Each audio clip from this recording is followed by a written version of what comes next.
नमस्कार। मैं मयंक भार्गव, सहायक प्राध्यापक एमएलटी कॉलेज सहरसा, आप सबका स्वागत करता हूं।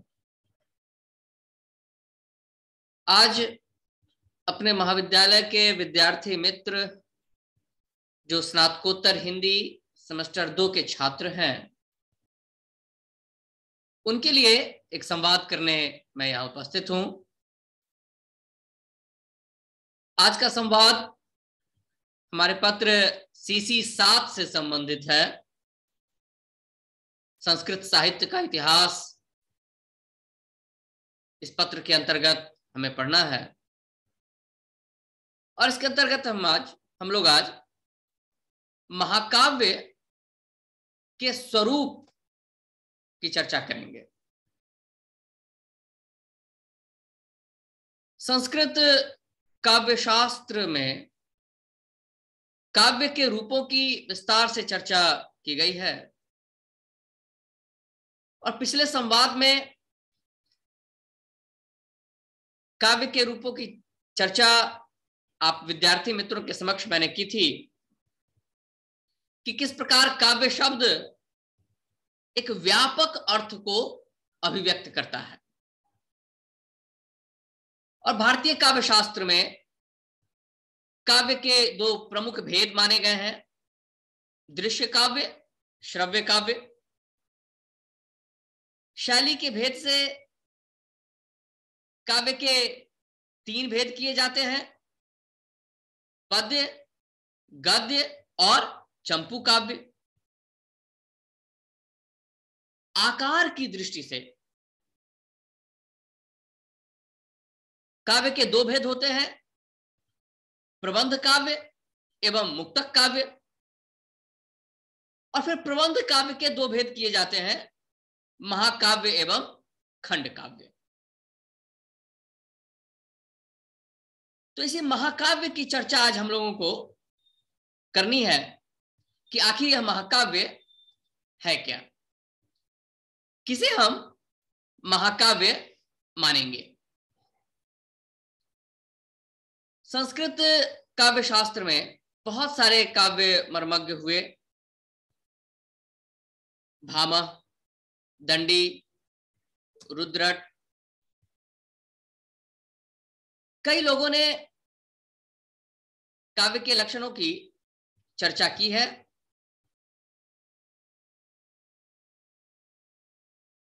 तो संस्कृत के काव्य शास्त्रियों में जो सबसे पहले काव्य शास्त्री मिलते हैं वह है भामह, जिन्होंने महाकाव्य के स्वरूप का निर्धारण किया है।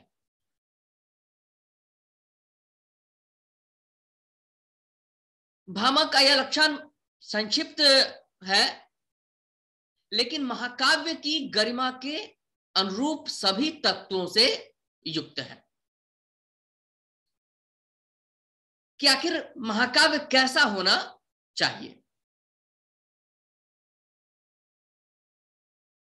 तो महाकाव्य के लक्षणों पे हम लोग चर्चा करेंगे। तो जो सबसे प्राचीन लक्षण है भामह का, उन्होंने बंध के हिसाब से आकार, नायक, अभिव्यंजना, वर्ण विषय, रचना विधान, औचित्य एवं आस्वाद्यता की दृष्टि से महाकाव्य के स्वरूप का निर्धारण किया है। महाकाव्य भामह के अनुसार सर्गबद्ध होना चाहिए, महान चरित्रों से संबद्ध होना चाहिए, उसका आकार बड़ा हो और उसमें ग्राम्य शब्दों की जगह नहीं है, यानी शिष्ट भाषा का ही प्रयोग उसमें होना चाहिए। और फिर भामह लिखते हैं कि वह अर्थ सौष्ठव संपन्न अलंकार युक्त हो तथा सत्पुरुष पर आश्रित हो। एक ऐसा काव्य नायक हो जो सत्पुरुष हो, उसमें वह मंत्रणा, दूत संप्रेषण, अभियान, युद्ध, नायक का अभ्युदय, पंच संधि समन्वित एवं रिद्धिपूर्ण हो और उसमें धर्म, अर्थ, काम, मोक्ष इन चारों पुरुषार्थों की चर्चा तो होनी चाहिए, पर प्राधान्य उसमें अर्थ निरूपण का हो। प्रधानता इसमें धर्म अर्थ काम मोक्ष इन चारों में अर्थ की प्रधानता होनी चाहिए और लौकिक आचार एवं सभी रसों से युक्त हो। भामा ने यह भी कहा कि उसमें नायक का प्रथम वर्णन होना चाहिए और नायक के वंश, बल, ज्ञान आदि का कथन रहे, और फिर उसमें प्रतिनायक का वर्णन होना चाहिए और प्रतिनायक का उत्कर्ष प्रदर्शित करने के लिए नायक के वध का वर्णन नहीं किया जाए, क्योंकि नायक को बड़ा दिखाना है तो प्रतिनायक का उत्कर्ष तो हो, लेकिन नायक का वध नहीं होना चाहिए। और यदि नायक को कथा, यदि कहानी ऐसी हो कि अंत तक नायक न रहे, उसका अभ्युदय न दिखाना हो, तो ऐसे व्यक्ति को नायक न बनाएं, उसको महाकाव्य का नायक नहीं रख सकते। तो भामा की जो परिभाषा थी महाकाव्य की, इसलिए आपके समक्ष वह एक परिभाषा है, उसकी जो विशेषताएं हैं भामा के लक्षण की, कि महाकाव्य सर्गबद्ध होता है, वह महानता का महान प्रकाशक होता है, उसमें निर्दोष शब्दार्थ यानी कोई दोष नहीं होना चाहिए, अलंकारों का भी वर्णन हो,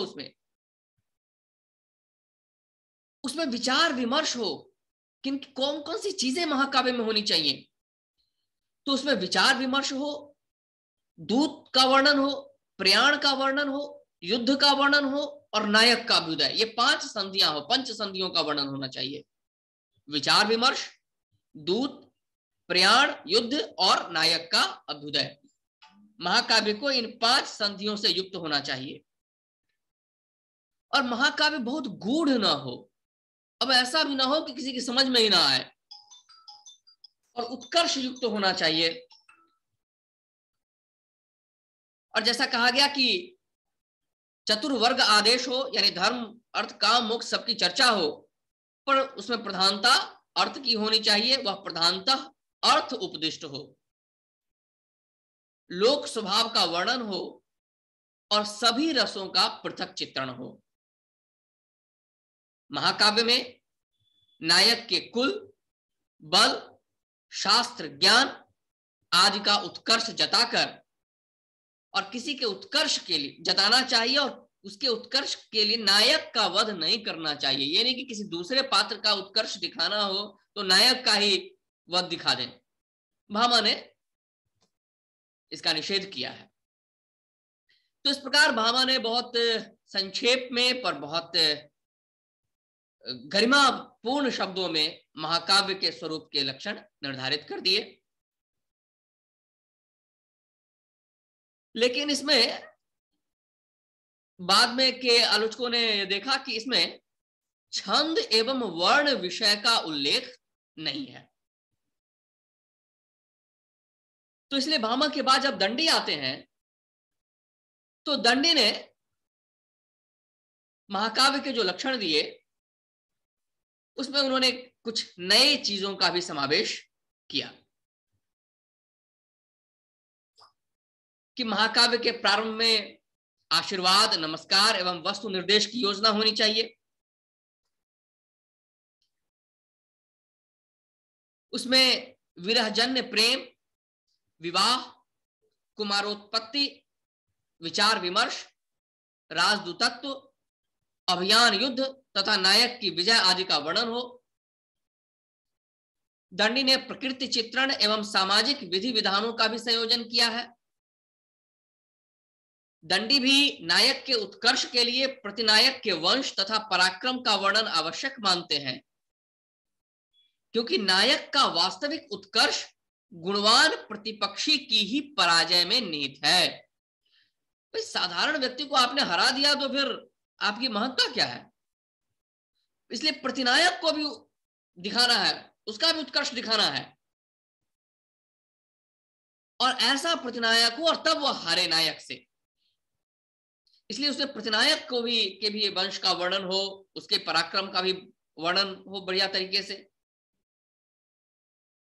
और जब ऐसे प्रतिपक्षी को पराजित करेगा तब नायक का वास्तविक उत्कर्ष उस महाकाव्य में दिखाई देगा। और दंडी ने कहा कि नायक को चतुर होना चाहिए, उदात्त होना चाहिए।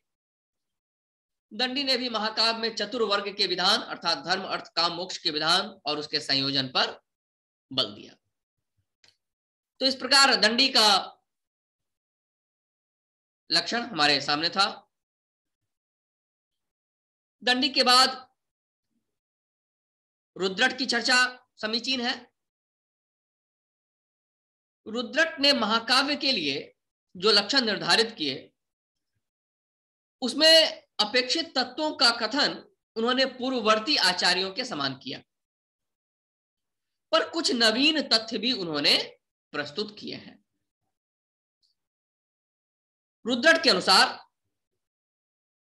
महाकाव्य में नायक के गुणों का विस्तार ज्यादा होना चाहिए, और उन्होंने बल्कि रुद्रट ने वर्णन किया कि नायक के गुण कैसे कैसे होने चाहिए। उनके अनुसार महाकाव्य के नायक को त्रिवर्ग प्राप्ति में संलग्न होना चाहिए, यानी 4 पुरुषार्थ चतुष्टय में से मोक्ष छोड़ दिया उन्होंने। धर्म अर्थ और काम में लिप्त होना चाहिए, त्रिवर्ग प्राप्ति में संलग्न होना चाहिए। फिर उनका नायक कई शक्तियों से संपन्न हो, ऐसा रुद्रट ने वर्णन किया। कौन कौन सी शक्ति हो? तो उसमें प्रभु शक्ति, प्रभाव शक्ति, मंत्र शक्ति और उत्साह शक्ति होनी चाहिए। और ऐसी शक्तियों से संपूर्ण राज्य का वह विधिवत पालन करता हो, प्रजानुरंजक हो, विजिगीषु हो और अपने मित्रों के हित के निमित्त धर्माधिकारियों में वह संलग्न रहने वाला होना चाहिए।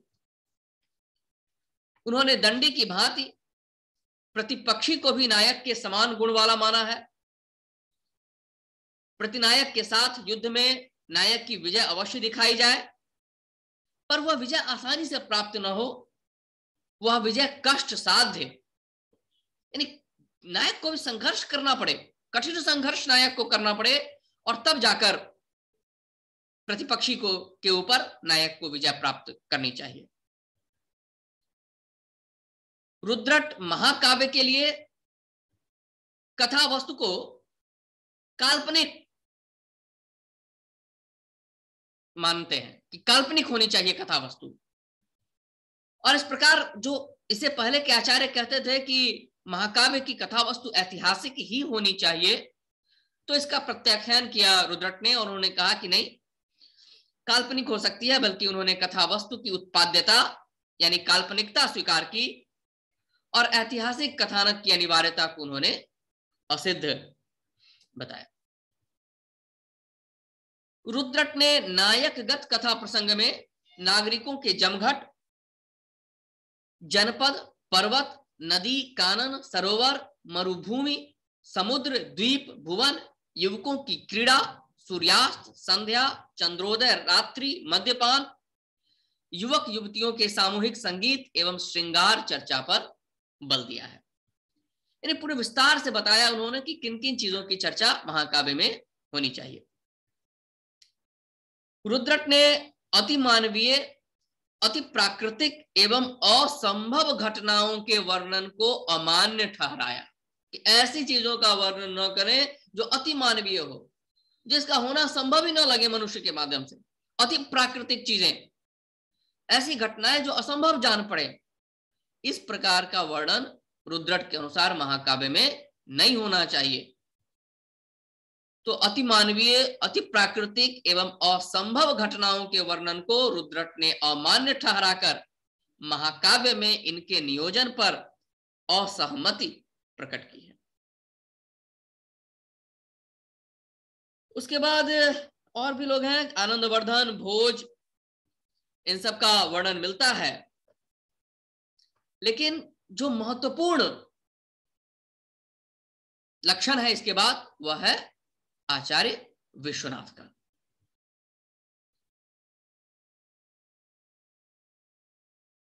विश्वनाथ, आचार्य विश्वनाथ की चर्चा थोड़ी करें तो विश्वनाथ ने जो लक्षण बताए महाकाव्य के,